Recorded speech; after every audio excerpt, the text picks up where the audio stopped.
வணக்கம். CR kitchen மதுரைக்கு உங்களை வரவேற்கிறேன். இன்றைக்கி நாம் மஷ்ரூம் கிரேவி செய்ய போகிறோம். அதுக்கு தேவையான பொருட்கள்: மஷ்ரூம் 2 பாக்கெட் எடுத்து வச்சுருக்கேன், 20 சின்ன வெங்காயத்தை நறுக்கி அது கூட 2 பச்சை மிளகாய், கொஞ்சம் கருவேப்பிலை எடுத்து வச்சுருக்கேன், 2 பெரிய வெங்காயம், 8 பல் பூண்டு, ஒரு அரை இன்ச் இஞ்சி, தக்காளி ஒரு 1.5 தக்காளி, ஒரு இனுக்கு புதினா, கொத்தமல்லி, வீட்டு குழம்பு மிளகாத்தூள், தாளிக்கிறதுக்கு சோம்பு, ஜீரகம், வெந்தயம், பட்டை, உளுந்த பருப்பு இதை எடுத்து வச்சுருக்கேன். வாங்க எப்படி செய்யலான்னு பார்க்கலாம்.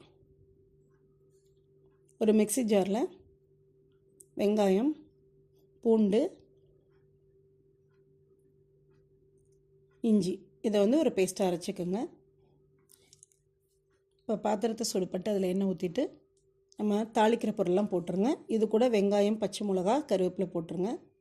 நல்லா வதக்கி விட்ருங்க. இப்போ தக்காளி போட்டுக்கோங்க. தக்காளி நல்லா வதங்கட்டும். தக்காளி வதங்கணுன்னு நம்ம உப்பு போட்டுக்கிறோம். நல்லா வதக்கி விட்டுருங்க. இப்போ நம்ம க்ளீன் பண்ணி வச்சுருந்த காளானை அது கூட சேர்த்துக்கிறோம். நான் 2 பேக்கெட் காளான் போட்டிருக்கேன். எல்லாத்தையும் நல்லா கிளறி விடுங்க. காளான்லே கொஞ்சம் தண்ணி சத்து இருக்கிறதுனால நான் தண்ணி சேர்த்துக்கல. இது கூட இப்போ தேவையான அளவு நம்ம மிளகாத்தூள் போட்டுக்கோங்க. உங்களுக்கு காரம் எவ்வளவோ நீங்கள் அந்த அளவுக்கு சேர்த்துக்கோங்க.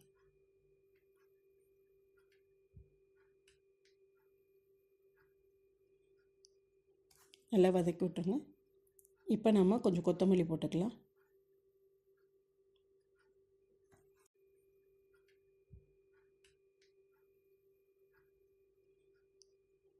நல்லா வதக்கி விட்டு இப்போ நம்மளுக்கு காளான் கிரேவி ரெடி ஆயிடுச்சு. இதை நீங்கள் சப்பாத்தியோடு, இட்லி, தோசையோடு சேர்த்துக்கலாம்.